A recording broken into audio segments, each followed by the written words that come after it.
ఆమేన్. ఈ పూట దేవుని వాక్యంలో నుండి ఒక చిన్న మాటని మీకు జ్ఞాపకం చేస్తాను. అదేమిటని చూస్తే యేసు ప్రభు చెప్పిన మాట ఏమిటంటే మత్తయి సువార్త 6వ అధ్యాయము 6వ వాక్యం. ఈ వాక్యంలో రాయబడినటువంటి మాట ఏమిటంటే నీవు ప్రార్థన చేయనప్పుడు నీ ప్రార్థన చేసే విధానం ఏ విధంగా ఉండాలి అనేటువంటి విషయాన్ని ప్రభు చెప్తున్నాడు. నీవు ప్రార్థన చేయనప్పుడు రకరకాలైనటువంటి మనుషులు ప్రార్థన చేసినట్టుగా నీ ప్రార్థన ఉండకూడదు. నీ ప్రార్థన ఎలా ఉండాలి అంటే మనుషుల వలన ఘనత పొందేదిగా ఉండక, మనుషుల వలన ఏదో సంపాదించుకునేదిగా ఉండక, మనుషుల వలన మెప్పును ఆశించేదిగా ఉండక, నీ ప్రార్థనకున్న ప్రత్యేకమైన అనుభవం ఎలా ఉండాలి అనే మాటని ఇక్కడ ప్రభు చెప్తున్నాడు. ఏమని అంటే నీ గదిలోనికి వెళ్ళు, రహస్యమందు నీ తండ్రి నిన్ను చూస్తున్నాడని నువ్వు జ్ఞాపకం చేసుకొని నీ గదిలోనికి వెళ్ళి తలుపు వేసుకొని మోకరించి నీవు నీ తండ్రికి మాత్రమే ప్రార్థన చేయాలి. రహస్యమందు ఉండి చూస్తున్న నీ తండ్రి నీకు ప్రతిఫలం ఇచ్చును అనే మాటను 2 మార్లు ఈ వాక్యంలో మనం చూస్తాం. రహస్యమందు ఉండి నీ తండ్రి నిన్ను చూస్తున్నాడు. తండ్రి రహస్యమందు ఉండి తనకు ప్రార్థన చేయు వారందరినీ ఆయన చూస్తూ ఉన్నాడు. గమనించండి, ఈ వాక్యాన్ని చూసినట్లయితే తండ్రి రహస్యమందు ఉన్నాడని వాక్యం అంటుంది. రహస్యమందు ఉండి మనుషులందరినీ చూస్తూ వారి వారి క్రియలకు తగ్గట్టుగా ఆయన ప్రతిఫలం ఇస్తున్నాడని అనేక చోట్ల వాక్యం రాయబడి ఉంది. అనేక మాటల్లో అనేక చోట్ల ఈ విషయం తెలియపరుస్తూ ఉంది బైబిల్ గ్రంథం. రహస్యమందు దేవుడు ఎందుకున్నాడు?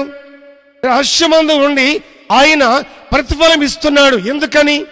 రహస్యంగా ఉండేటువంటి ఆ అవసరం ఎందుకని గమనించినట్లయితే బహిరంగంగా కనబడేదానికి ఆయన నరుడు కాడు, మనుషుల వలె జీవించి ఆ మనుగడలో ఉన్నవాడు కాదు.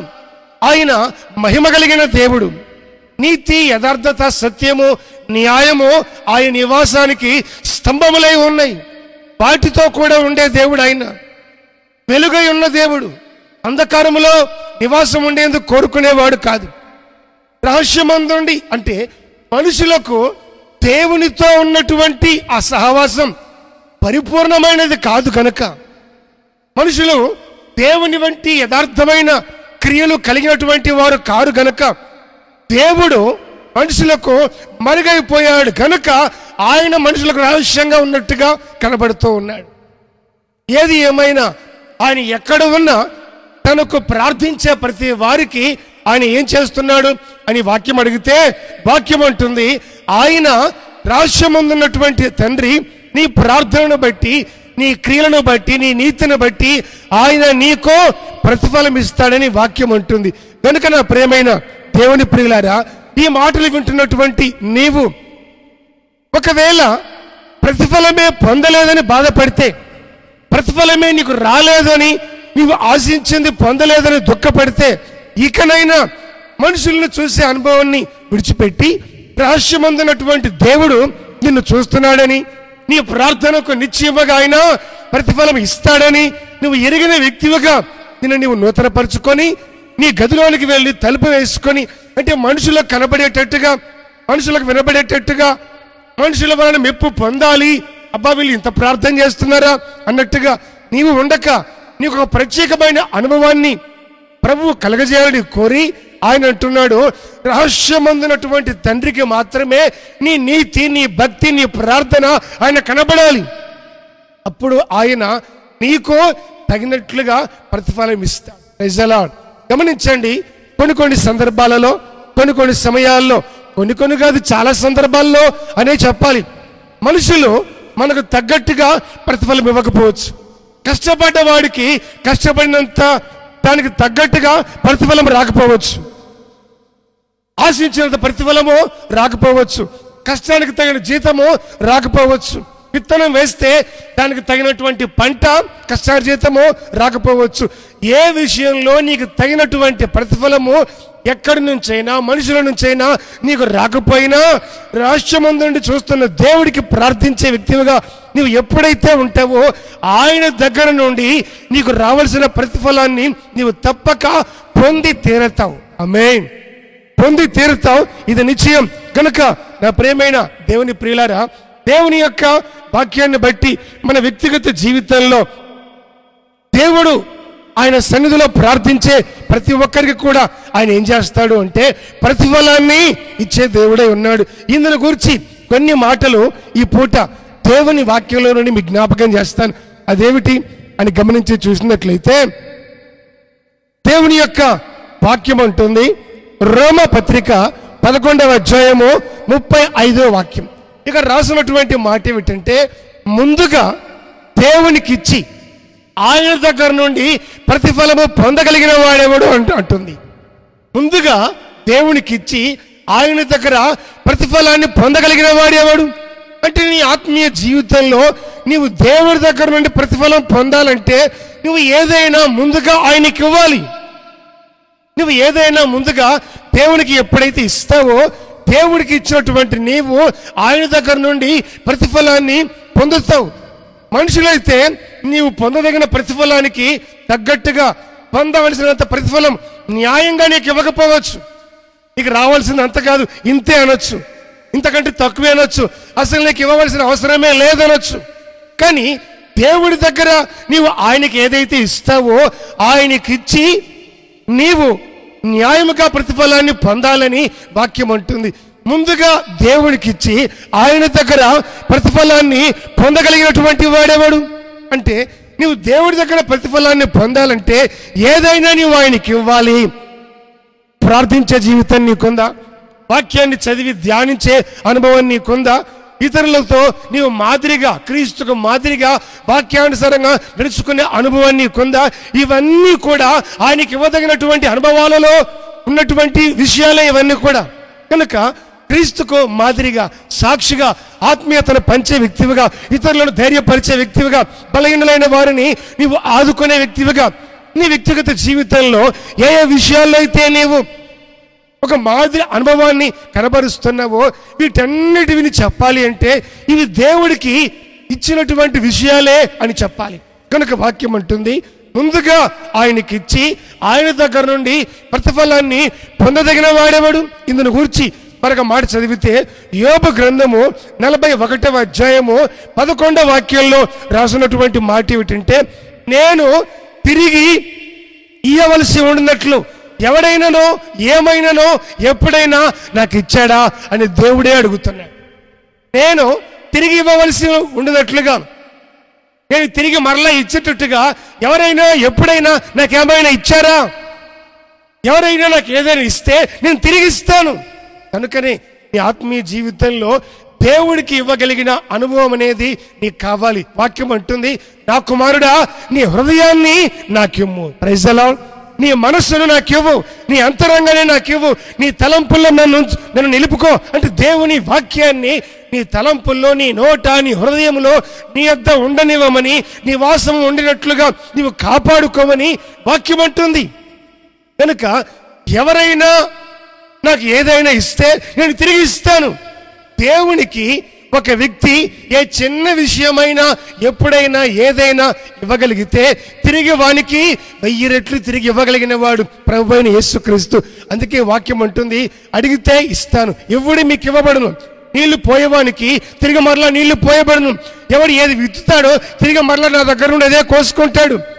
చేయి చాపి అడిగితే ఆయన ఏదైనా ఇస్తాడు, గుడ్డును అడిగితే తేలినివ్వడు, ఏది అడిగితే అదే ఇస్తాడు. ప్రియులారా, దేవుని వాక్యాన్ని గమనించి చూసినట్లయితే నువ్వు ఏది అడుగుతావో, ఏది ఇస్తావో దేవుడి దగ్గర నుండి మరింత నిశ్చయముగా, అంతకంటే ఎక్కువైనవి, మరి శ్రేష్టమైనవి దేవుడి యొద్ద నుండి పొందగలుగుతావు అన్న సంగతిని వాస్తవాన్ని జ్ఞాపకం చేసుకోవాలి.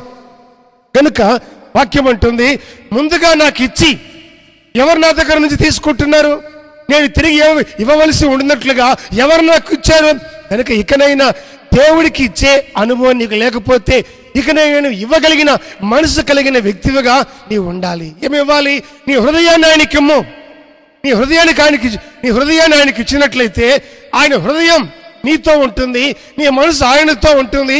దేవునితో నీవు దేవుడితో ఒకరి హృదయంతో మరొకరి హృదయం ఏకమై పెనవేయబడినప్పుడు ఒకరి మనసులో ఉన్న మనోభావాలు, స్వభావాలు, తలంపులు, ఆలోచనలు మరొకరికి తేటగా గ్రహించుకునే అనుభవం కలుగుతుంది. అంటే దేవుడితో ఏకమై నీ ఉంటే, నీ హృదయాన్ని దేవుడికి ఇచ్చినట్లయితే ఆయన మనసులో ఉన్న తలంపులు, ఆలోచనలు, స్వభావాలు, దేవుడు ఏది కోరుతున్నాడు, ఏది కోరట్లేదు అన్న సంగతి నీ అంతరంగా గ్రహిస్తుంది. అప్పుడు నీవు దేవుడికి ఇష్టమైన రీతిగా నడుచుకునే వ్యక్తివిగా నీవు ఉంటావు. అప్పుడు నీ ప్రార్థనలో ఏవి అడగాలో, ఏవి అడగకూడదో, ఏవి పొందాలో, ఏవి అవసరమో, ఏవి అనవసరమో తగిన సమయోచితమైన ఆత్మ సంబంధమైన జ్ఞానం అనేది దేవునితో కలిగిన సహవాసం వల్ల నీ హృదయంలో పుడుతుంది. ఇటు కృప దేవుడు నీకు అనుగ్రహించును గాక. ఆమేన్. కాబట్టి దేవుని యొక్క వాక్యాన్ని గమనిస్తున్నట్లయితే ముందుగా ఎవరైనా నాకు ఇస్తే నేను తిరిగి ఇవ్వవలసినట్టుగా ఉండేది. అందుకే ప్రభు అంటున్నాడు, ఆయన నామములో ఆయన పేరట వచ్చిన వాడికి గిన్నెడు చన్నీళ్ళు ఇస్తే తిరిగి ఆ ప్రతిఫలాన్ని పరలోకంలో పోగొట్టుకోకుండా కాపాడుకో. గమనించండి ప్రియులారా, యేసయ్య ఎవరు అంటే యేసు ప్రభు ఒక చిన్నదానికి కూడా ప్రతిఫలాన్ని పోగొట్టనివ్వకుండా నీకు రావాల్సిన దాన్ని ఖచ్చితంగా కాట వేసినట్టుగా లెక్క చూసి ఆచి తూచి తగ్గకుండా నీకు ఇచ్చేవాడు ఆయన. కనుకనే నీ ఆత్మీయ జీవితము క్రీస్తుతో నడిచే అనుభవం అనేది ఆత్మ సంబంధమైనది, దైవికమైనది, హృదయపూర్వకమైనదే ఉండవలనని ఆది కాండం నుంచి ప్రకటన వరకు చదివితే ఈ మాటలే పలుమార్లు మనకు కనబడతాయి.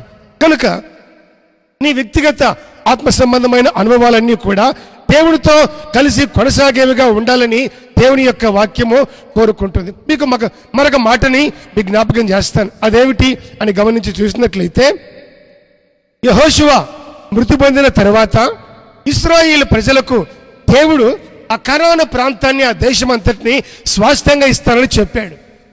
దాని కొరకు వీళ్ళు బయలుదేరారు. యెహోషువ కూడా తన కాలం ముగించుకున్నాడు. అప్పుడు ఒక ప్రాంతానికి, ఈ కనాను ప్రాంతం మీదకి, ఆ కనానును జయించుకునే దానికి ఎవరు వెళ్ళాలి అని ఇశ్రాయేలులందరూ ప్రార్థన చేస్తే దేవుడు అన్నాడు, అది యూదా వంశస్థులకు ఇచ్చాను, వారు వెళ్ళి దాన్ని స్వాధీనపరుచుకోవాలి. అప్పుడు యూదా వారు కూడా వాళ్ళు అడిగారు, మాతో పాటు సహాయానికి రండి అని వాళ్ళ సహోదరులలో కొందరు తీసుకొని మొత్తం మీద బయలుదేరి ఆ దేశానికి, ఆ ప్రాంతానికి దాన్ని స్వాధీనపరుచుకునేదానికి వాళ్ళు బయలుదేరి వెళ్ళారు. ఆ ప్రాంతంలో ఉన్నటువంటి వాళ్ళందరితో ఒక పోరాటం, యుద్ధం జరుగుతున్నటువంటి ఆ సమయంలో అక్కడ మనం గమనించి చూసినట్లయితే ఆ ప్రాంతంలో ఉన్నటువంటి అదోని జెబెకు అనేటువంటి రాజు ఉన్నాడు. వీళ్ళందరూ అతన్ని పట్టుకొని అతని కాళ్ళు చేతుల బొటన వేళ్ళు తెగ్గోసారట, కత్తిరించేశారు. కాళ్ళు చేతుల బొటన వేళ్ళు తెగ్గోసి అతన్ని తీసుకొచ్చి బంధకాణలో పడేశారు. అప్పుడు ఆయన అనుకున్నాడు ఏమని అంటే, న్యాయాధిపతుల గ్రంథము 1వ అధ్యాయము 7వ వాక్యాన్ని మనం గమనించి చూసినట్లయితే చక్కగా ఈ మాటలు ఆ మొదటి నుంచి కూడా రాస్తున్నాయి. కానీ 7వ వాక్యాన్ని మనం గమనిస్తే, అప్పుడు అదోని బెజుకు తమ కాళ్ళు చేతుల బొటన వేళ్ళు కోయబడిన 70 మంది రాజులు నా భోజనపు బల్ల క్రింద ముక్కలు ఏరుకొని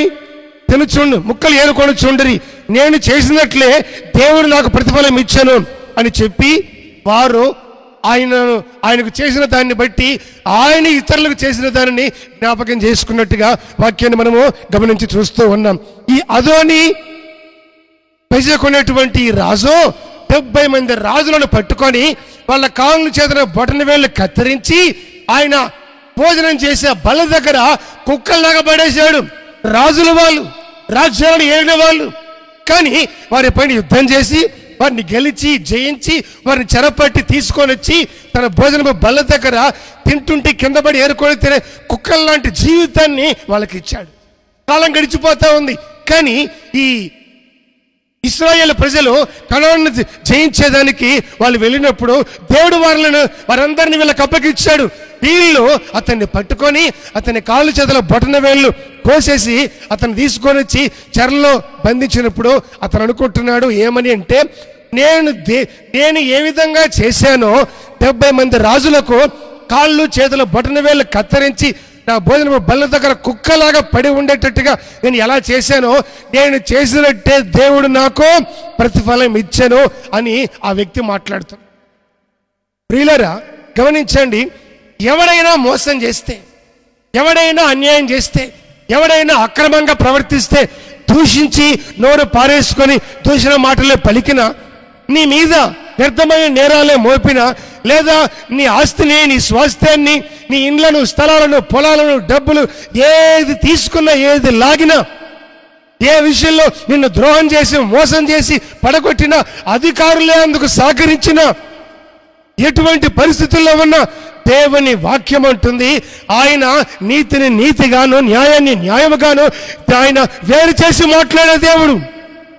నీతిమంతులతో నీతిగా ఉంటాడు, అవినీతి పరులతో వారికి తగినట్టుగానే ప్రతిఫలం ఇస్తాడు. ఒకవేళ నీ ఆత్మీయ జీవితంలో నీతి న్యాయము కలిగి, యథార్థత కలిగి ప్రవర్తిస్తూ అన్యాయాన్ని నీవు అనుభవించే ఆ పరిస్థితుల మధ్యలో, దుఃఖములో, కన్నీళ్ల మధ్యలో నీవు కృంగి ఉంటే, ఏ విషయాల్లో నీవు నష్టపోయినా బాధపడుతూ ఉన్నట్లయితే, నిశ్చయంగా ఈ మాటలు వింటున్నటువంటి నీవు నీ హృదయాన్ని, నీ ప్రాణాన్ని దేవుని యొక్క వాక్యాన్ని బట్టి తెప్పరిలో చేసుకొని ప్రభువు మీద ఆనుకునే మనసు నీకుంటే, దేవుని వాక్యం ఉంటుంది నీ విషయంలో ఎవరు ఏ అన్యాయాన్ని నీకు చేశారో దేవుడు మరలా దాన్ని వారికి అప్పగిస్తాడు. ఖచ్చితంగా వారికి అప్పగించి తీరుతాడు. ఆయన నమ్మదగిన దేవుడు, నీతి న్యాయం కలిగిన యథార్థవంతుడైన దేవుడు. నీతిని నీతిగానే తీర్పు తీరుస్తాడు, అవినీతి పరులకి అవినీతికి తగ్గట్టుగానే ప్రతిఫలం ఇస్తాడు. కనుక రహస్యమందున్న దేవుడు, మనుషులకు మరుగై ఉన్నటువంటి ఆయన మనుషుల అపవిత్ర క్రియలతో దేవుణ్ణి చూసేవారు కారు. ఆయన పరిశుద్ధుడు కనుక మనుషులకు మరుగై ఉన్నాడు. కాబట్టి మరుగై ఉన్న దేవుడు చూస్తున్నాడు అని నీ ఎదుట ఎవరు లేకపోయినా, నిన్ను ఎవరు చూడకపోయినా, నీ ప్రవర్తన, క్రియ, మాట, నడవడిక సమస్తము కూడా రహస్యముందున దేవుడు చూస్తున్నాడు అన్న సంగతిని ఎరిగి నీవు న్యాయంగా నడుచుకున్నట్లయితే, నీకు న్యాయం తీర్చేదానికి, నీ అన్యాయాన్ని అరికట్టేదానికి ఒకనాడు దేవుడు నీ కొరకు దిగొస్తాడు నీ దగ్గరికి. ఇది నిశ్చయం. విశ్వసించావా? దీనికి తగిన ప్రతిఫలాన్ని నీవు అనుభవించి తీరుతావు. లేదు అంటే అవిశ్వాసముగా, అపనమ్మకముగా, ఏముందులే అన్నట్టుగా మనుషుల్ని చూస్తూ ఉంటే వాటికి తగ్గ ప్రతిఫలాన్నే నీవు అనుభవిస్తావు. కనుక నీవు వ్యర్థమైన ప్రతిఫలాన్ని అనుభవించకున్నట్లుగా నీతి న్యాయం కలిగి నడుచుకునే దానికి నీ మనసు ప్రభువు మీద అనుకోవాలి, ప్రభువు మీద ఆధారపడాలి. ఎప్పుడైతే అటువంటి మనసు స్వభావాన్ని నీవు కలిగి ఉంటావో నా ప్రియమైన దేవుని బిడ్డ, నీ జీవితంలో ఒక ఉన్నతమైన ఆత్మ సంబంధమైన అనుభవాన్ని, ఆశీర్వాదాన్ని నీవు అనుభవించి తీరుతావు. కనుక దేవుడు ఈ రాజులకు చేసినటువంటి విషయాలన్నిటినీ మనం గమనించి చూసినట్లయితే, కనాను దేశమందలి వాళ్ళతో దేవుడు గొప్ప కార్యాలు జరిగించాడు. తన ప్రజలకు వాటన్నిటిని అప్పగించారు, రాజులను అప్పగించాడు, ఆ ప్రాంత ప్రజలను అప్పగించాడు. ఆ ప్రాంతం అంతటిని కూడా జయించు కృపను తన ప్రజలకు ఇచ్చి వారి స్వాధీనపరుచుకునేలా దేవుడు గొప్ప కార్యాలు చేశాడు. కనుక నీ ఆత్మీయ జీవితంలో విరోధంగా ఏమైనా ఉంటే, శత్రుత్వంగా ఏమైనా ఉంటే, వాటన్నిటిని బట్టి నీవేం చేయాలి? నీకు న్యాయముగా ప్రతిఫలము ఇవ్వగలిగిన దేవుడి దగ్గరికి రావాలి. మనుషుల దగ్గరికి వెళ్తే మనుషులు న్యాయాన్ని అన్యాయంగా మాట్లాడతారు, అన్యాయాన్ని ఇదే న్యాయమని వాళ్ళు మాట్లాడతారు. నువ్వేం చేయలేని పరిస్థితి. కానీ మనుషులకు మరుగైన దేవుడు రహస్యంగా ఉండి అన్ని చూస్తున్నవాడు, న్యాయాన్ని న్యాయముగా నీకు చేయగలిగిన దేవుడు ఉన్నాడన్న సంగతి ఎరిగి ప్రభు దగ్గరికి ఎప్పుడైతే నీవు వస్తావో నీకు రావలసిన న్యాయమైన అనుభవాన్ని, న్యాయమైన ప్రతిఫలాన్ని నీవు పొందుకుంటావు నిశ్చయం. Praise the Lord. మరొక మాట ఏమిటి అని చూసినట్లయితే, అదే ఇందును గురించి దేవుని వాక్యం అంటుంది. సామెతల గ్రంథము 13వ అధ్యాయము 21వ వాక్యంలో రాసినటువంటి మాట, నీతిమంతులకు మేలు ప్రతిఫలముగా కలుగుతుంది. దేవునికి స్తోత్రం. చూసారా అండి ఎంత చక్కటి మాట. నీతిమంతులకు మేలు ప్రతిఫలముగా ఆయన ఇస్తాడు. నీ జీవితంలో నీతిని కలిగి ఉంటే, న్యాయాన్ని కలిగి ఉంటే నీకు ప్రతిఫలం వచ్చే అనుభవం ఏమిటంటే, నీకు ప్రతిఫలంగా ఏం కలుగుతుంది? మేలు కలుగుతుంది. నీ జీవితంలో మనుషులు ఎవరు మేలు చేయకపోవచ్చు. ఒకవేళ మేలు చేసినా మనిషి బతికినంత కాలం కాదు కదా. చచ్చిన తర్వాత కూడా పలానా వారికి మేలు చేసింది నేనే, పలానా వారికి ఈ సహాయం చేసింది నేనే, పలానా వారు ఆ విధంగా మేలు పొంది బాగుపడింది నా వల్లే అని మాట్లాడుతూనే ఉంటారు. మనుషుల ద్వారా నీ మేలు పొందితే మనుషుల ద్వారా ఎప్పుడో నీకు ఆ మాట నిలబడే ఉంటుంది. నీవు దేవుడి ద్వారా మేలు పొందితే ఏ విషయంలో కూడా మనుషుల దగ్గర నుంచి నీవో ప్రతిఫలాన్ని కాదు కదా, దేవుడి దగ్గర నుంచే పొందుకుంటావు. కనుక నీతిమంతులకు ప్రతిఫలాన్ని దేవుడు మేలు ఇస్తాడు, మేలు కలుగజేస్తాడు. కనుక నీ జీవితంలో మేలుడు అనుభవించే ఆ అనుభవం నీవు కలిగి ఉండేటట్టుగా నీతిని కలిగి నడుచుకోవాలని నీతి గల వాక్యం తేటగా చెబుతుంది. మరొక విషయాన్ని గమనించి చూస్తే ఏమిటా నీతిగా నడుచుకోదగిన అనుభవం, ఏమిటా నీతి అనుభవాలతో కూడుకున్నటువంటి ఆ పరిస్థితులు ఏ విధంగా ఉంటాయి అన్న విషయాన్ని గమనించి చూస్తే మరొక మాటని మీకు జ్ఞాపకం చేస్తా. రోమా పత్రిక 12వ అధ్యాయము 19-20 వాక్యాలు గమనించినట్లయితే అక్కడ రాస్తుంది ఏమని అంటే, నీ శత్రువు ఆకలి కొంటే నీ శత్రువు కడుపు నిండా అన్నం పెట్టు, నీ శత్రువు దప్పిక కొంటే దాహం తీర్చేటట్టుగా చల్లని మంచినీళ్ళు. నీ శత్రువు ఏ ఇరుకు ఇబ్బందుల్లో ఉంటే ముందు ఆ వ్యక్తికి ఆ సమస్య తీర్చు, ఆ సమస్య పరిష్కారానికి, ఆ సమస్య నుండి సమాధానానికి నువ్వే కారణం కావాలి. నాకు శత్రువు కదా అనుకుంటావేమో, దేవుని వాక్యం అంటుంది శత్రువుకే కడుపు నిండా అన్నం పెట్టు, శత్రువుకే చల్లటి నీళ్ళు ఇచ్చి దాహము తీర్చు. ప్రేమైన దేవుని ప్రియులారా, ప్రభువైన యేసుక్రీస్తు ఆయన అందరి వలె పగ తీర్చుకునే దేవుడు కాదు. పగ తీర్చుకోవటం నా పని, అది నా వంతు, నువ్వు పగ తీర్చుకోవద్దు, నాకు అప్పగించు, నేను పగ తీర్చుకుంటా అంటున్నాడు. దేవుడు కూడా పగ తీర్చుకుంటాడా? దేవుడికి కూడా పగ తీర్చుకునే స్వభావం ఉందా? ఉంది. ఏ విధంగా గమనించి చూసినట్లయితే ఇదిగో దేవుని పగ తీర్చుకునే అనుభవం ఎట్లా ఉంటుంది అంటే, శత్రువు ఆకలి కొంటే అన్నం పెట్టడమే అతని మీద పగ తీర్చుకోవటం, శత్రువు దప్పిక కొని ఉంటే చల్లటి నీళ్ళు ఇచ్చి కూర్చోబెట్టి మాట్లాడి పరామర్శించడమే అతని మీద పగ తీర్చుకోవటం. మనుషుల తత్వాలు వేరు, దైవతత్వం వేరు, మనుషుల స్వభావాలు వేరు, దైవికమైన అనుభవాలు వేరు. కనుక దేవుని ఎరిగిన ప్రతి ఒక్కరికి కూడా ప్రభు ఇస్తున్నటువంటి ఒక మంచి సుగుణం ఏమిటంటే, శత్రువు ఆకలి కొంటే అన్నం పెట్టు, దాహముకు దప్పికొంటే నీళ్ళు. ఇదే మాటను సామెతల గ్రంథం 25వ అధ్యాయం 21-22 వాక్యాల్లో కూడా సొలొమోను కూడా, జ్ఞాని అయినటువంటి వ్యక్తి కూడా ఇదే మాటలు రాస్తాడు. కారణం ఏమిటి? అది దేవుని మనస్సు, దేవుని తత్వం, దేవుని స్వభావం. ముందుగా మనం చదువుకున్నామే, నేను ఇవ్వగలిగినట్లుగా, నేను తిరిగి మళ్ళా ఇవ్వగలిగినట్లుగా ఎవరైనా నాకు ఇచ్చారా? ముందుగా నాకు ఎవరైనా ఇస్తే నేను వాళ్ళకి తిరిగి ఇస్తాను. నువ్వు దేవుడికి ఇవ్వగలిగిన అనుభవం ఏమిటంటే, శత్రువుకు ఆకలి కొంటే వాడికి అన్నం పెట్టడమే నువ్వు దేవుడికి ఇవ్వటం, శత్రువు దప్పికొని ఉంటే వాడికి మంచినీళ్ళు ఇవ్వటమే నువ్వు దేవుడికి ఇవ్వటం. రహస్యం ముందు చూస్తున్నటువంటి దేవుడు నీ విషయాలన్నిటిని గమనించి లెక్క రాసి ఒక రోజున నీ శత్రువుల ఎదుట, నిన్ను చూసి పండ్లు కొరికేవారి ఎదుట, నిన్ను చూసి పెదవి విరిచేవారి ఎదుట నా దేవుడు నీ క్రియలను బట్టి నిశ్చయముగా వారి కందల ఎదుట నేను ఉన్నతమైన శిఖరానికి ఆయన నిన్ను ఎక్కిస్తాడు. ఆయన నిన్ను ఎక్కించిన దినాన ప్రజలకు అర్థమవుతుంది, నీ శత్రువు కూడా ఒప్పుకుంటాడు. ఆకలి కొంటే శత్రువులకు అన్నం పెట్టే వ్యక్తి అండి, అందుకే దేవుడు ఆశీర్వదించాడు. శత్రువు దప్పికొంటే శత్రువును కూడా పిలిచి కూర్చోబెట్టి చల్లటి మంచినీళ్ళు ఇచ్చే వ్యక్తి, అందుకే దేవుడు ఆ వ్యక్తిని ఆశీర్వదించాడు.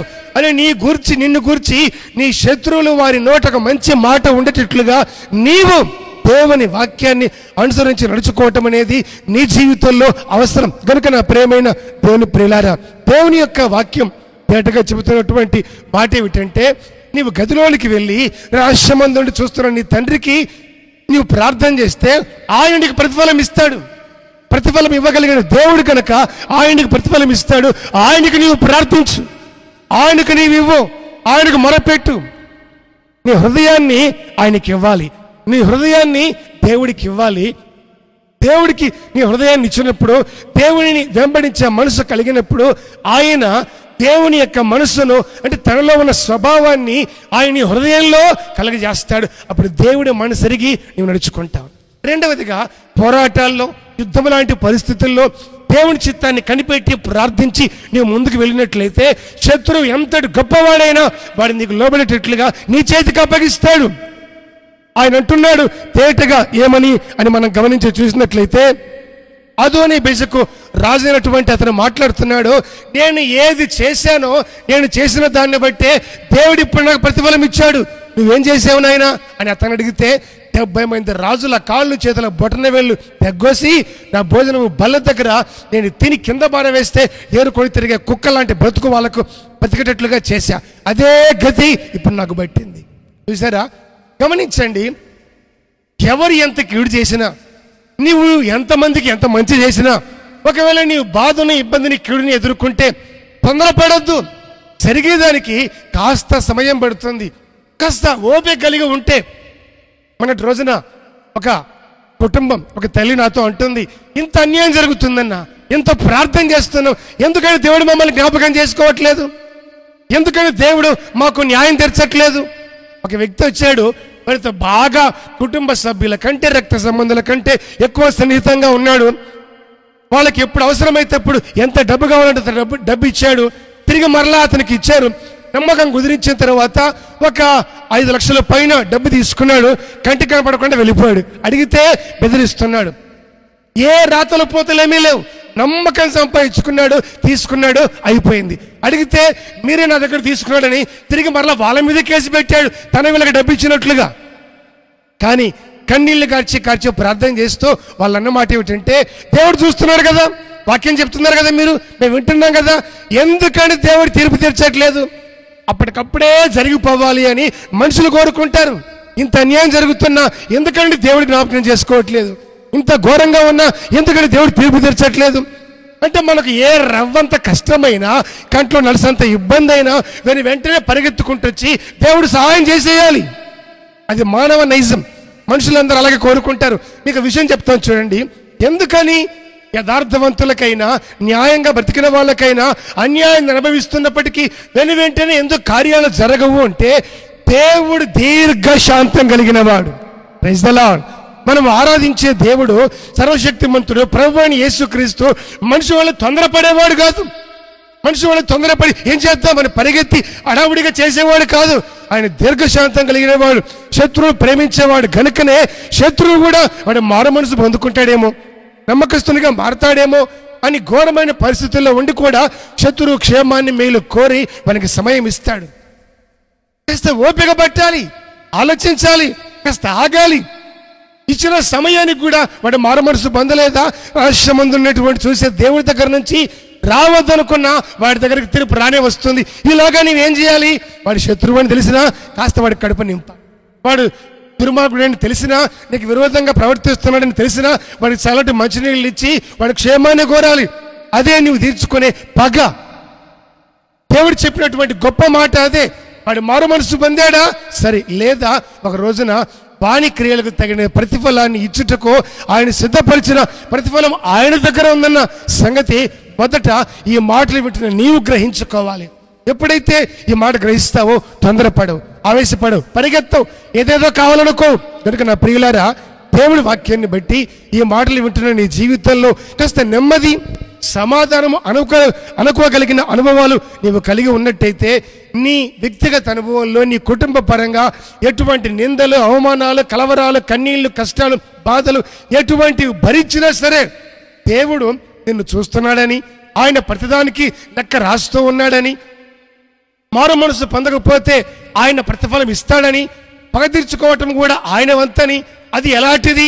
శత్రువును ప్రేమించే స్వభావం అని నీవు కాస్త జ్ఞాపకం చేసుకొని నెమ్మది కలిగి, ఆలోచన కలిగి నీవు దేవుని వాక్యాన్ని అనుసరించినట్లయితే నీకు ఏ నష్టము, కష్టము నీ వరకే ఏది రాకుండా ఏం జరుగుతుందో తెలుసా? దేవుడు ఆయన కార్యాలు చేస్తాడు. ముందుగా చెప్పానే, డబ్బు తీసుకున్నాడు, అడిగితే తిరిగి కేసు పెట్టాడు, వెళ్ళిపోయాడు, కన్నీళ్లు కార్చి ప్రార్థన చేస్తున్నాడు. నేను చెప్పిన మాట ఇదే. దేవుడు దీర్ఘశాంతం కలిగిన వాడు. తొందరపడొద్దు, ప్రార్థన చేయి. ఆ తర్వాత భయంకరమైన యాక్సిడెంట్లో అతను చనిపోవాల్సింది, ప్రాణాపాయ నుండి తప్పించబడ్డాడు, బాగా అయిపోయాడు, కోలుకున్నాడు. దెబ్బలు తగిలాయి, హాస్పిటల్ నుంచి ఇంటికి వచ్చాడు. కోలుకున్న తర్వాత ప్రొద్దుటే తలుపు కొట్టారు. మన విశ్వాసాలు తలుపు తెరిచేసరికి ఎదురుగా అతను డబ్బు తీసుకున్న వ్యక్తి. ఏమి సంగతి? మీ దగ్గర డబ్బు తీసుకున్నాను, తిరిగి మరలా మీ మీదే కేసు పెట్టాను, ఆ రోజు నుండి ఈ రోజు వరకు అంతకు 4 రెట్లకు పైగా నేను పోగొట్టుకున్నా. ఇక నీ డబ్బు నేను తీసుకుంటే ఇంకేం పోగొట్టుకుంటానో తెలియదు. గత కొద్ది రోజుల క్రిందట నా ప్రాణమే పోవలసిన పరిస్థితి. మీరు నమ్ముకున్న దేవుడు న్యాయవంతుడు, ఆయన నన్ను దర్శించాడు అని చెప్పి తీసుకున్న ప్రతి రూపాయి, ఆఖరి పైసతో సహా తీసుకొచ్చి వాళ్ళ చేతులు పెట్టి క్షమాపణ కోరుకున్నా. ఇప్పుడు నిజంగా దేవుడు వాక్యాన్ని జ్ఞాపకం చేసుకొని అతను కూర్చోబెట్టి టిఫిన్ పెట్టి కాఫీ ఇచ్చి, అయ్యా ఒక చిన్న మాట, ఇంతవరకు మేము సహించిందానికి కారణం ఏంటంటే మేము చేయాలంటే ఏమైనా చేయగలుగుతాం, నీకంటే పెద్ద పెద్ద వాళ్ళు మా బంధువులు ఉన్నారనే సంగతి నీకు బాగా తెలుసు. కానీ మేము ఆరాధించే దేవుడు అందరికంటే ఆయన గొప్పవాడు, మేము ఆధారపడేది ఆయన మీదే. కనుక నీవు ఆయనలో ఉన్న మంచి స్వభావాన్ని, నీకు ఏ నష్టము రాకుండా మమ్మల్ని ఆపిన ఆ దేవుని గుణాన్ని నీవు గుర్తించినట్లయితే అది ఇంకా నీకు మేలుని చెప్పి ప్రభు ప్రేమను ప్రకటించారు. ఆ రోజు నుంచి ఆ వ్యక్తి కాస్త ప్రభువుని గురించి వినటం, అప్పుడప్పుడు ఏదైనా సందర్భాలలో కాస్త వాళ్ళతో పాటు వచ్చి కాస్త మందిరాలు కూర్చొని వెళ్ళటం, మనసును నెమ్మదిగా దేవుడి వైపుగా తిప్పుకునేదానికి ప్రయత్నం చేస్తున్నారు. గమనించండి, దేవుడెవరు? దీర్ఘశాంతం కలిగిన వాడు. ఆయన ఎవరు? ప్రతిఫలం ఇచ్చేవాడు. కనుక నీ వ్యక్తిగత ఆత్మీయతలో దేవుడి మీద ఆధారపడి ప్రభువునే నమ్మి ఆయన వైపే చూస్తూ రహస్యమందుండి ఆయన ప్రతిఫలం ఇస్తాడు. నిశ్చయంగా నన్ను చూస్తున్నాడు, నా క్రియలను, నా ప్రవర్తన, నా నడవడిని మొత్తం చూస్తున్నాడు.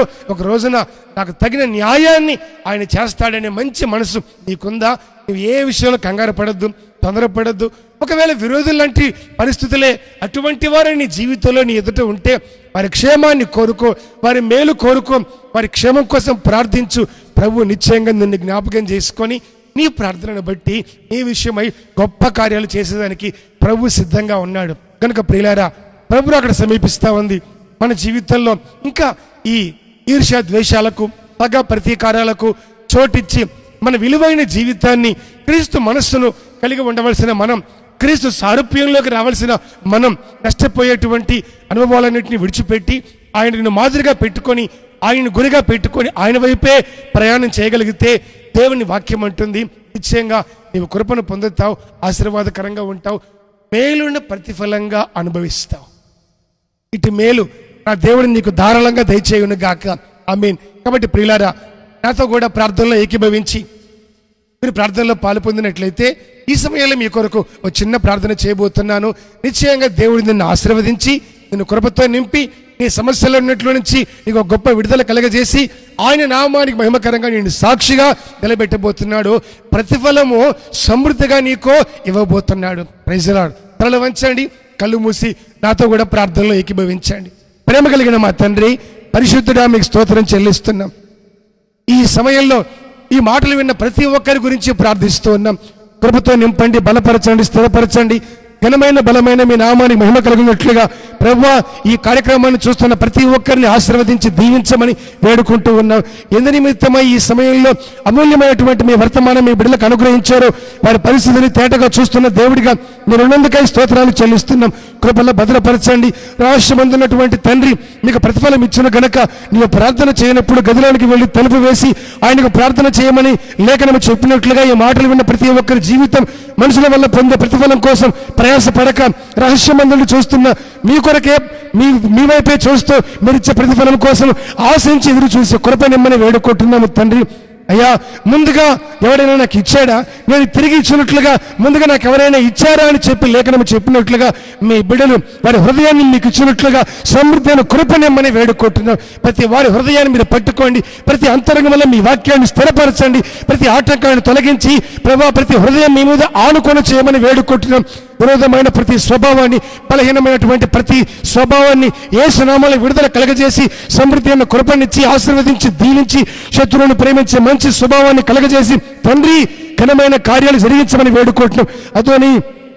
అదోని బయసుకు రాజు ఏ విధంగా అయితే మాట్లాడాడో ప్రభువా నేను చేసిన దానికి తగ్గట్టుగా దేవుడు నాకు ఆయన చేశాడని చెప్పినట్లుగా విరోధులైనటువంటి ప్రతి వారికి మీరు తగినటువంటి ప్రతిఫలాన్ని ఇచ్చే దేవుడు అని మీ బిడ్డలు గ్రహించుకొని తండ్రి శత్రువుని ప్రేమించే గుణాన్ని, ఆకలి కొన్న శత్రువుకు ఆహారం ఇచ్చి తప్పుకున్న వానికి నీళ్లు ఇచ్చి దాము తీర్చే మంచి స్వభావాన్ని కలగజేయమని ప్రతి వారి హృదయాన్ని విశాలపరచమని వేడుకుంటున్నాం తండ్రి. ప్రతిరోజు ఈ లైవ్ ప్రోగ్రాం ద్వారా ఈ మాటలు వింటున్న ప్రతి ఒక్కరిని ఆశీర్వదించండి, కృపతో నింపండి, వారి సమస్యల నుంచి విడుదల కలగజేయండి, వారి ఆత్మీయ స్థితిని మరింత మెరుగుపరచండి, ప్రార్థన జీవితాన్ని దయచేయండి. ప్రతి నిత్యం ప్రార్థించేవారుగాను వాక్యాన్ని ధ్యానించేవారుగా కృప చూపించండి. ఎవరైతే కామెంట్ రూపంలో ప్రభావం వారి సమస్యలు తెలియజేస్తున్నారో వారి సమస్యలన్నింటినీ విడుదల కలగజేయమని సమాధానం ఇవ్వమని ప్రార్థన చేస్తూ ఉన్నాము తండ్రి. మరి సమస్యలన్నింటిలో నుంచి గొప్ప విడుదల కలగజేయండి, కృపతో నింపండి, ఆశీర్వాదానికి దీవెనకు పాత్రులుగా మార్చి రాష్ట్రం ముందు చూస్తున్న మీరే వారికి ప్రతిఫలం ఇచ్చే దేవుడని ఎరిగి మీ మీద ఆనుకొన చేసి విశ్వాసాన్ని మరింత వృద్ధి పొందింపజేయమని కృపగల మీ హస్తాలకు అప్పగించుకుంటూ ఘనత మహిమ ప్రభావాలు పొందమని మీ రాకడ కొరకు రాజ్యము కొరకు సిద్ధపరచమని నజరేయుడైన యేసుక్రీస్తు పరిశుద్ధ నామాన ప్రార్థించి వేడుకొనుచున్నాము తండ్రి. ఆమేన్, ఆమేన్, ఆమేన్. అందరికీ ప్రభు నామములో వందనాలు.